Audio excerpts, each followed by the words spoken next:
Hey everyone, Christian Joy here. I am back and I'm gonna do something different this time. I'm just gonna do record. I'm going to do a raw recording. I'm not even going to edit this. I'm not even going to put an intro. I might put a little music at the end, but that's it because today I just don't give a fuck. And not that I don't give a fuck about the message I want to share with everyone today. It's more of like, I am so angry. And I already have the title for. I always like whenever I make things, like when I write for Substack and when I record, I always have like a title in mind. And I want to title this one Angry, period, Asian, period, female, period. Because this whole year of transformation and moving through the journey from leaving my work. If you listened to an earlier episode, I shared how I left my nursing career back in March.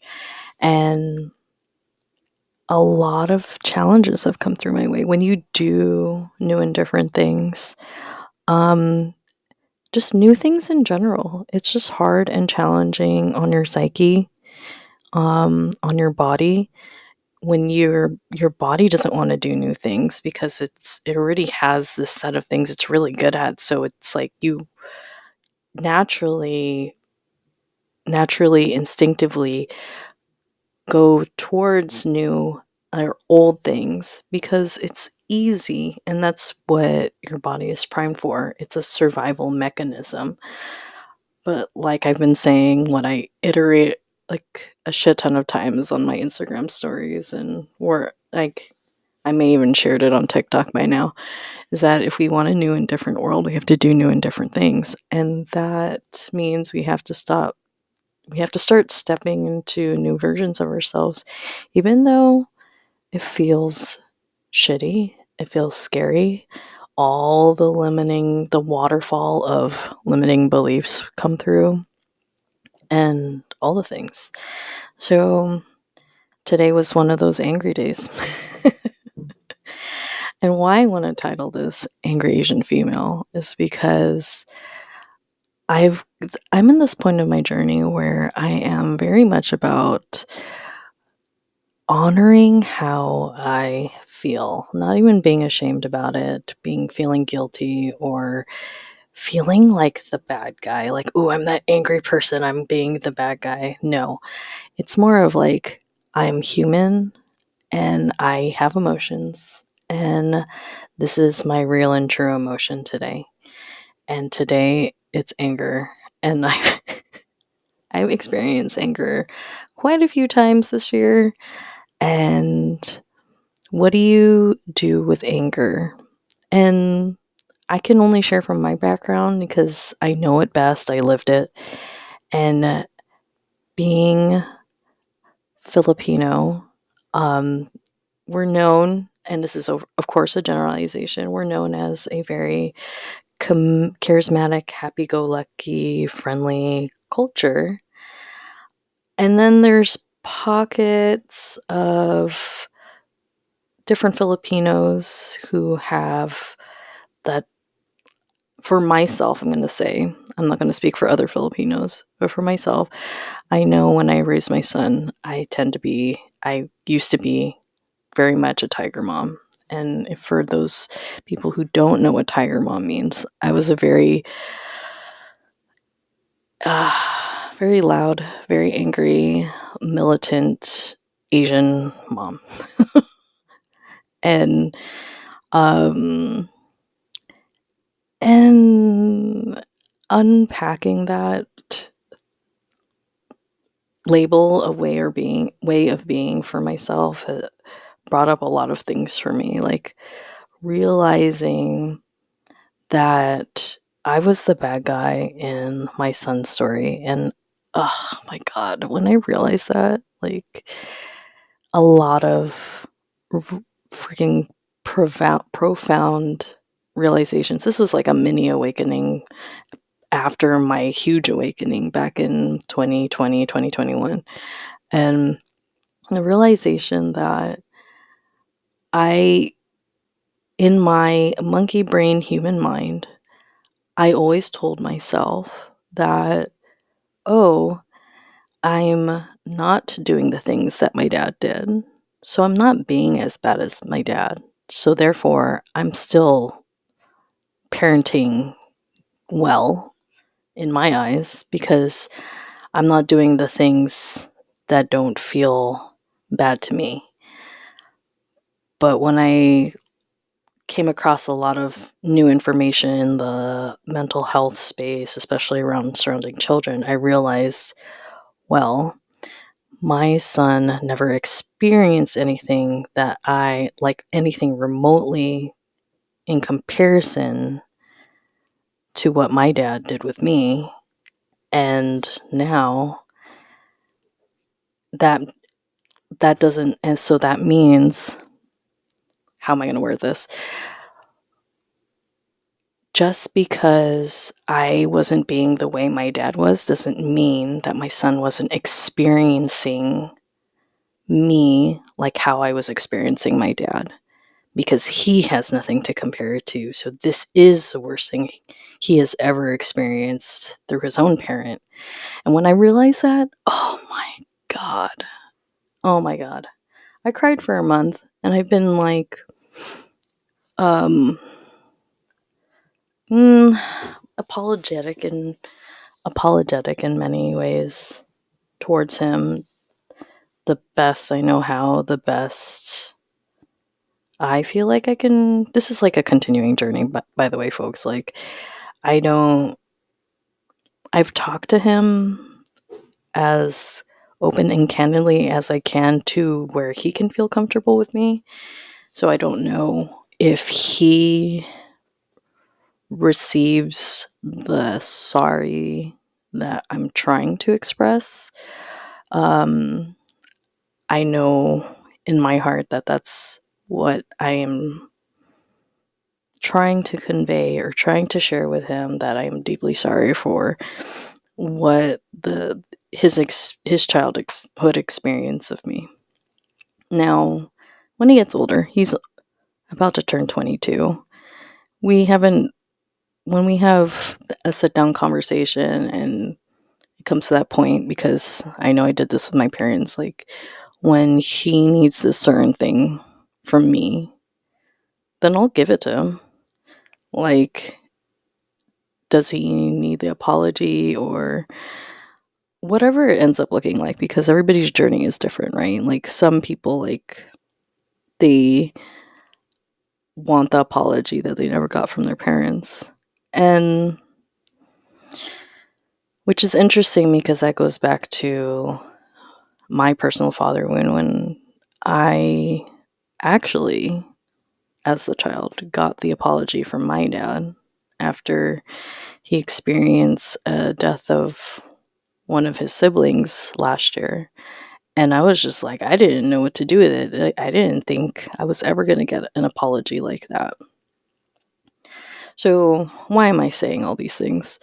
So I learned an expression of anger, because a particular expression of anger, because my dad was the one who raised us, and he was a very angry man growing up. So that's how I express anger, because that's what was modeled to me as a child. And I say all of this objectively, not as an excuse. This is like this. How can we look at this objectively and see this knowledge so we don't have shame or guilt about it? And if we do, that's okay. Just know that your shame and guilt is there for a reason, to notice that there's something that an energy here that needs to be moved out of us through recognizing that there is shame or guilt in there about it. And until we come to that moment, and I keep saying everybody will be different with how they heal this particular situation, because it is true. And I just honor that because I am a life coach. I approach everybody by their nuanced experiences. But for me, when I notice shame or guilt, I'm like, oh, another thing to unpack. This is something to unpack. And I don't see the utility in shame or guilt. It in except for it is being it in it being a marker for how can I show myself love and compassion so I can move through this shame or guilt, or notice it so I can remedy the shame or guilt and move this energetically out of my body. So what is moving it energetically out of my body? It could be anything. Like anybody's, and as a life coach, I very much honor everybody's nuanced answers. That meaning whatever works for one person may not work for you. Whatever works for me may not work for you. So for me, and you guys should know what I offer people by now is breath work is wonderful. I do embodiment modalities in coaching, visualization, breath work in there too. Sometimes I do tapping. And in my hypnosis, there's a lot of energy that's moved out of us too in that modality as well. What are conscious activities that we can do rather than breath work and hypnosis? Hypnosis can be a conscious activity. Life coaching can be a conscious activity. Going for a walk at the park and recording voice notes about how you feel, or something as simple as journaling. And everybody laughs at journaling, like a lot of people do. A lot of people laugh at journaling and say, what does that do? I'm going to tell my deepest, darkest secrets and like a 12-year-old girl. No. It actually has an energetic use. And when you put those thoughts on a page, you lend or start to use your mind and use it as a resource, engage in it as a tool and a resource. That if you maintain it, you can think more clearly, you can think more effectively, you can parse out what is a limiting belief or what is truly your own thoughts. Which thoughts are your own, like your parents' thoughts, or what thoughts are from your guides.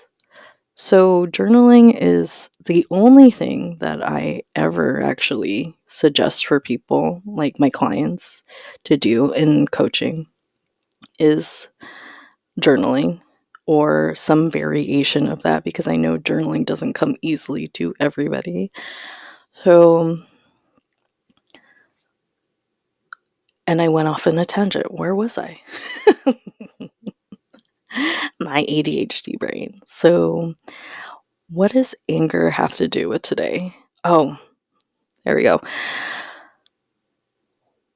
Anger, and how do we engage with, quote unquote, I'm throwing air quotes out there, negative feelings in a healthy manner. And as a Asian female and raised by my dad, not shown how to properly transmute these feelings, these very strong, out of control feelings that feel very scary because they do feel out of control. Nobody has taught me how to engage in these emotions in a healthy, productive manner. First, as an Asian female, I had to look at the feelings because culturally, there's a lot of, it's culturally, we're not taught as an Asian to even like engage or notice. We're very good at smushing feelings down.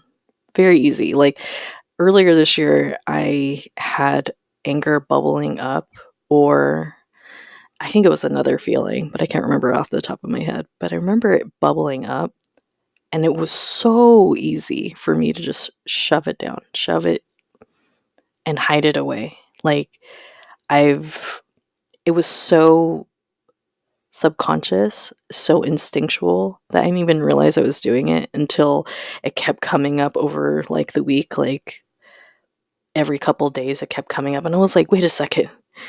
I've been on this journey of reconciling with my feelings and cultivating a great relationship with my feelings. And look at me subconsciously, instinctually squashing them away because it was like a label I didn't identify with. Like, oh, I remember now. I'm not a jealous person. And when I had feelings of jealousy, I was just like, what the fuck is that? Go away. And then a couple days later, it came up again, and I was like, go away, like subconsciously. And then the next week came by, and I was like, wait a second. Wow, how easy it is for me to shove them away. So that's my cultural bit of it. And everybody's experience with emotions and culture is very different. And in with themselves in that culture too. So, and I'm just giving an example of what my framework or my nuanced perspective on emotions is coming from my roots. So the transmutation of anger, well, now I have a healthy relationship with anger. Like, I'm okay with it. Like, it's just this thing that bubbles up on the inside. It's just this energy that wants to be moved through. And now I find it a useful energy. Now it's like, oh, like a lot of things in the world that are happening that make me very angry. And if you do follow me on Instagram stories, I do share a lot of content from the Middle East and the genocide in Gaza. And that continues to make me angry. Makes me so fucking angry that this is still happening a year later. And I have to breathe. I'm breathing right now. Hold on. Let me breathe. Let's breathe, you guys, because that's a hot topic that makes everybody angry in whatever viewpoint you're coming from with it. So okay, let's breathe in. 1, 2, 3. Breathe out. 1, 2, 3. Breathe in to count of 3. Breathe out, count of 3.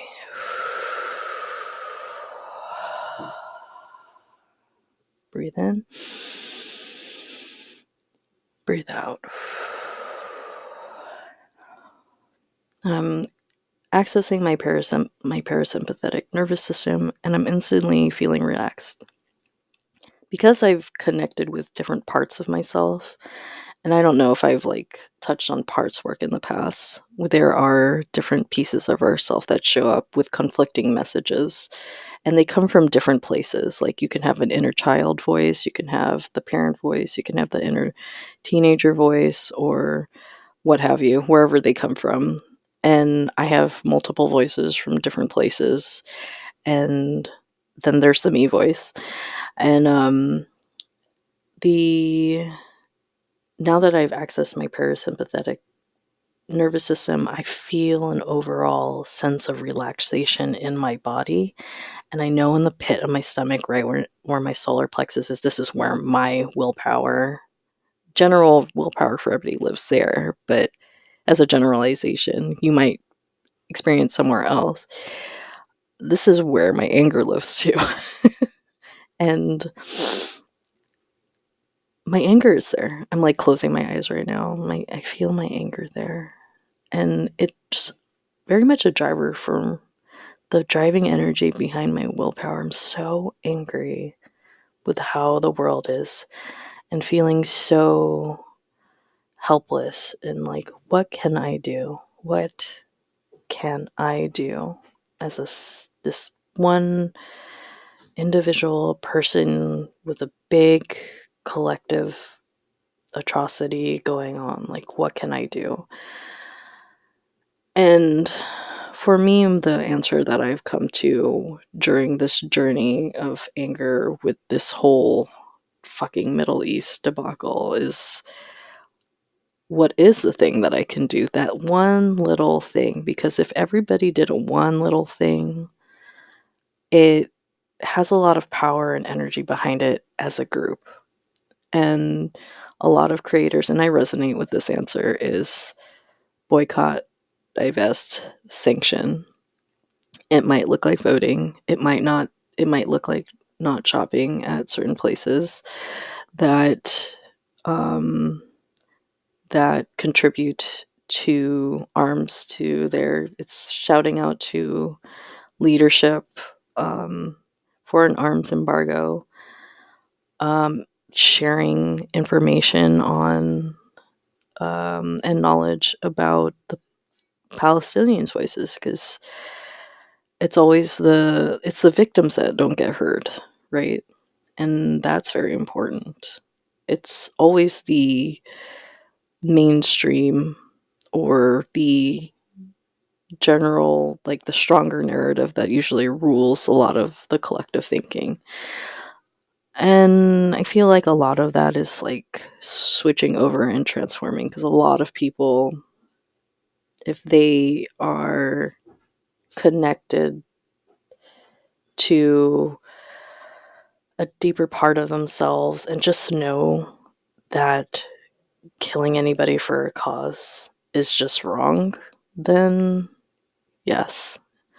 I think a lot of people have been changing their minds about this whole, I don't know, situation. So that's one thing that's making me angry. Another thing that's making me angry, and you know what? And okay, what do I want to talk about first? Okay, another thing that's making me angry. My finances are making me angry.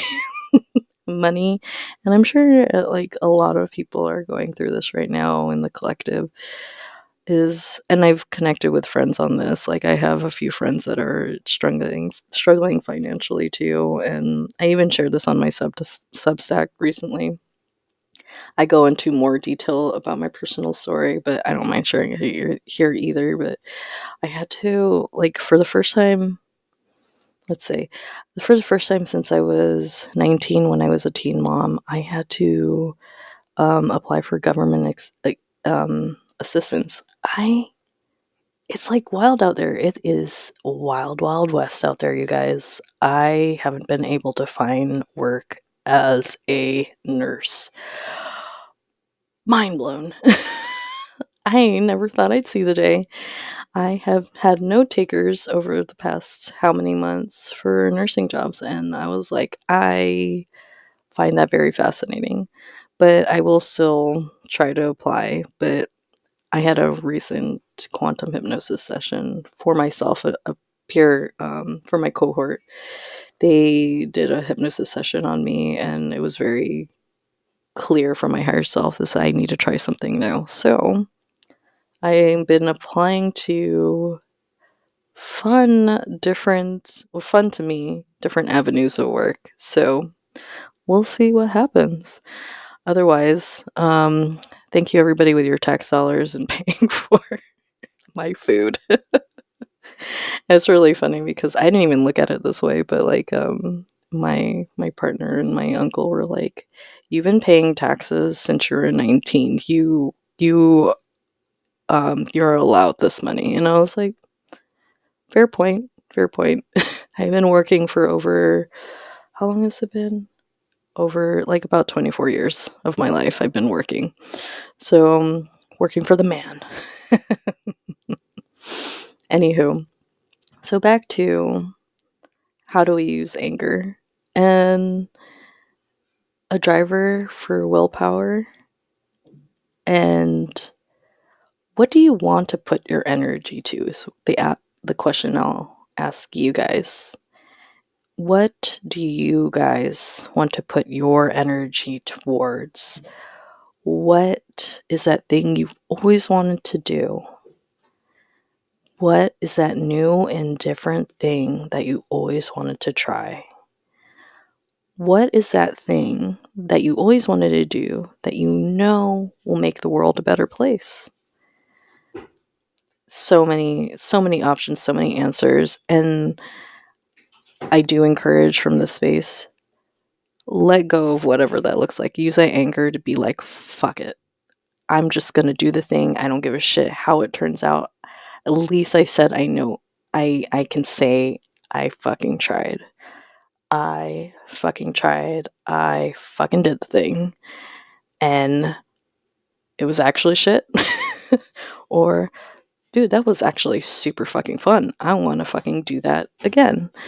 And lately for me, I've been putting my energy into lifting. I do generally love lifting, but my past patterns, or not but, and my past patterns is exercise doesn't come naturally to me. And yet today I was just like so fucking angry that like one of my inner selves was like, you're fucking going to the gym right now. And I noticed like movement's been a big part of my journey this year. And when I move my body, the messages that want to be shared through me, they're ready. They're coming. They're right on the tip of my tongue. I just need to start with a sentence and then it all just spills out. That's why I'm here today. I went to the gym because I knew a podcast was going to come out of it. Because that is just like I think my human design supports this. So when I move my body, my ideas and creativity come out. Or I don't even, is it my human design? I don't know. I'm going to have a human design reader on here soon in the future. We're working on getting that scheduled and set up. But our next episode is going to be with Renee, and she's professional psychic that, oh my god, love this episode. I asked all the questions that you guys, I intuited and thought maybe this would be what people wanted to know, plus questions like I always ask, and I wanted to know what her perspective on it was in the psychic space or engaging with your guides and etc. So that's a very fun episode. I'm gonna be editing to push out starting towards the end of the month, just in time for Halloween. But back to anger. So what is that thing that you want to do? And for me, it is finally just like getting out of my fucking head and just taking fucking action. And that looks like sharing my voice on this podcast, not giving a shit about how it shows up. I just have a fucking message to share, and it doesn't look to be need to be pretty, pristine, or polished, which I was already open to that when I started that podcast, not having it to look professional or polished or perfect or whatever.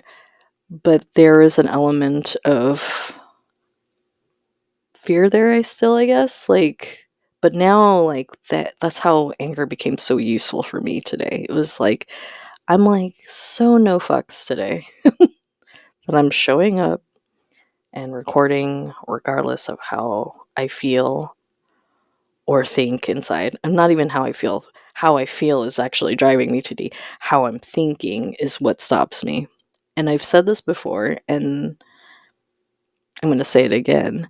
Your mind is not a good driver for your actions and how you want to move forward. Your mind is not a good driver for how you want to move forward differently, how you want to move forward and move around in the world as your higher self. Because your mind is what filters through the programs of the past, your past experiences and your programmings and your limiting beliefs and your past patterns. And and that's how the brain works. The brain works off of predictability and what has happened from the past. It operates out of the past. So do new and different things. That's all you really have to think about if you want to move forward as a different person, a different version of yourself. Move forward as your higher self is do new and different things. Because if you keep doing old things, you might you might, I'm open to thinking that you can do an old thing a different way. Sure, it is different. But don't do it the same way that you have in the past. And this is how we step into newer versions of ourselves, step into quote unquote new timelines, etc., etc.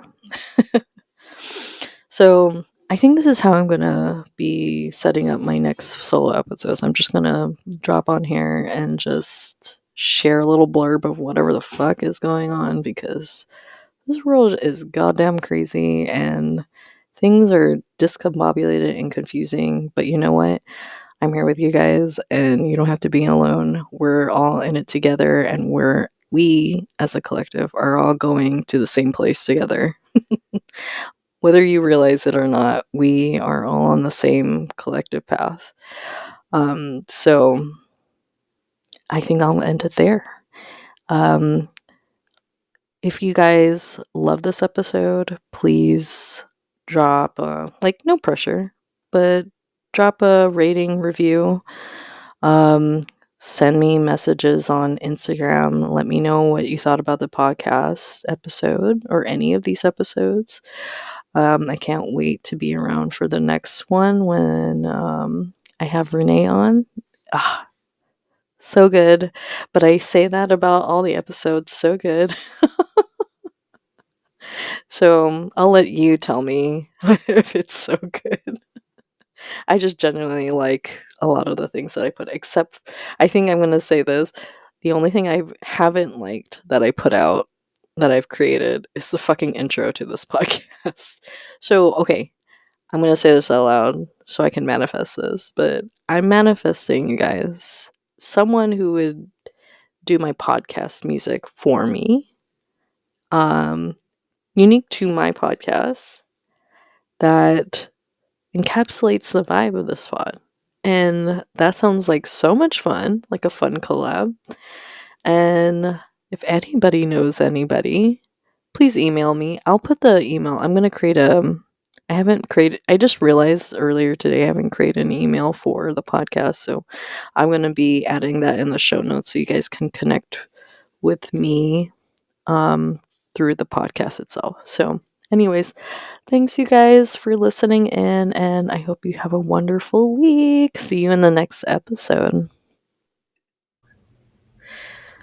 Okay, one more thing I wanted to add before I end this episode. A group of writers and myself piloted a new Substack called Sunday Night Embers for anybody who's going through the journey of moving from corporate or still engaging in corporate life while trying to make a purposeful work, creating their business in purposeful work of their own.